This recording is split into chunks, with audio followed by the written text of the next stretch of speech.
Friends good morning అండి. ఇంకా schools అయితే రీఓపెన్ అయిపోయాయి కదా. పిల్లలకు కావాల్సిన స్టేషనరీ కావచ్చు, లేదంటే ఇంట్లోకి కావాల్సిన గ్రాసరీ కావచ్చు. ఇంకా స్కూల్ స్టార్ట్ అయ్యాయి అంటే పిల్లలకి చాక్లెట్స్ కానీ బిస్కెట్స్ కానీ ఏమైనా స్నాక్స్ కావాలన్నా తీసుకోవచ్చునేసి అయితే డీమార్ట్కి వెళ్ళాము. అక్కడ మనకి కావాల్సిన ఐటమ్స్ అయితే చూస్తున్నాము. దాంతోపాటు మీకు కూడా ఏమైనా యూస్ఫుల్ అవుతుంది అని విత్ ప్రైస్తో పాటు చూపిస్తున్నాను అనమాట. అఖిల్ చేతిలో పింక్ కలర్తో ఉంది చూడండి, అదైతే మనకి మొక్కలకు కావాల్సినటువంటి ప్రెషర్ పంప్ అనమాట. ఇక్కడ ఉన్నటువంటి వాటర్ బబుల్స్ ఎంతమందికి ఇష్టం చెప్పండి, చాలా బాగుంటాయి కదా. ఇక్కడ ఉన్నటువంటి టాయ్స్ అయితే అన్నీ చూపిస్తుంది, చాలా బడ్జెట్ ఫ్రెండ్లీ అనమాట.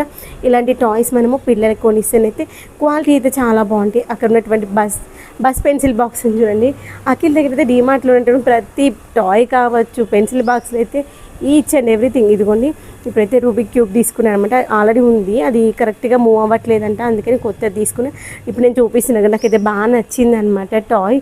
చిన్నది బాగుంది నాన్న, తీసుకో నాన్న, క్వాలిటీ కూడా మంచిగా ఉంది ఆడుకోవడానికి అంటే నాన్న అంటున్నారు అనమాట. ఇంకా చిన్నోడు వాడికి ఇంకా బొమ్మలు కొనిస్తా అంటున్నావి ఏంటి అని. ఏంటో కొన్ని టాయ్స్ చూస్తే బాగా అనిపిస్తుంది అనమాట. నాన్న తీసుకుంటే వద్దు మమ్మీ, ఎందుకు నా దగ్గర ఇంకా మస్తు టాయ్స్ ఉన్నాయి, నేను ఆడుకోవట్లేదు కదా, వద్దు అన్నాడు అనమాట. అది వేరే పిల్లలు ఉంటే మమ్మీ కొనిస్తే అందుగా తీసుకుంటా అనేవాళ్ళేమో. మా వాడికి వద్దు అంటే ఇంకా దానికి ఎవరి గురించి ఆలోచన. ఇక్కడ నేను చూసిన కదా కింద పంప్ ఉంది కదా, అలాంటి పంప్ ఏదైనా ఉంటే మనం మిద్దె తోటలకు అవసరం అవుతుంది, ఒకసారి చూసుకోవాలి. అది ఎలా మూవ్ అవుతుందో చూడనానంటే చూసి మమ్మీ దాని వెనకాల విజిల్ ఉంది మమ్మీ, అది విజిల్ ఊపుతుంది మమ్మీ అని చెప్పారనమాట.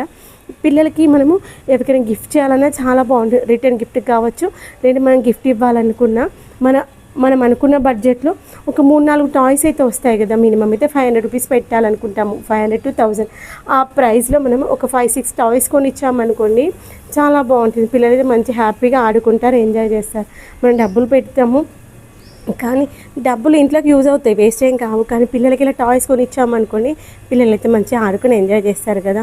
ఇవన్నీ పిల్లలకు కావాల్సినటువంటి రకరకాల టాయ్స్, తర్వాత మనకి బిల్డింగ్ కట్టుకునేటువంటి బిల్డింగ్ బ్లాక్స్, ఇలా రకరకాల టాయ్స్ ఉంటాయి. నేనైతే కొన్ని అయితే ఇలాంటి టాయ్స్ తీసుకొని ఎవరికైనా గిఫ్ట్ ఇవ్వడం కోసం అయితే తీసుకుంటాను అనమాట. ఇంట్లో పైన కానీ కింద చిన్న పిల్లలు ఉంటారు కదా, వాళ్ళ బర్త్డేస్కి అలా ఇవ్వడం కోసం పెన్సిల్ బాక్సులు కావచ్చు, లేదు అంటే ఇదిగోండి పెన్సిల్ బాక్సెస్ కూడా బాగుంటాయి. ఇదిగోండి ఇలాంటి పెన్సిల్ బాక్సెస్ అయితే పిల్లలకి రిటర్న్ గిఫ్ట్కి బాగుంటాయి, తక్కువ ప్రైస్, చూడడానికి చాలా బాగుంటాయి. అయితే ఎవ్రీ ఇయర్ బర్త్డేకి ఇలా తక్కువ ప్రైస్లో, మరీ ఎక్కువ కాదు, 30-40 రూపీస్లో అయితే రిటర్న్ గిఫ్ట్ అయితే ఇస్తాను అనమాట. కలర్ పెన్సిల్స్ కావచ్చు, లేదంటే వాటర్ కలర్స్ అలాంటివి ఇచ్చామనుకోండి పిల్లలకి యూస్ఫుల్ అవుతుంది అనమాట. ఇదిగోండి ఇదైతే చాలా బాగా నచ్చింది. తీసుకున్నాను అన్నాక మమ్మీ అమ్మాయిలది కాదు, అమ్మాయిలది మమ్మీ, అబ్బాయిలది కాదు మమ్మీ అని చెప్పాడు. తర్వాత ఇంకా వేరేది నచ్చింది మా వాడికి, అది తీసుకుంటాను, వద్దు నాన్న అని చెప్పాను. ఇక్కడికి వెళ్తే డిమార్ట్కి వెళ్తే మనకి ఏది చూసినా అది కావాలి తీసుకోవాలి అనిపిస్తుంది కదా. అక్కడ మీకు ఫస్ట్ వాటర్ బబుల్స్ చూపించే కదా.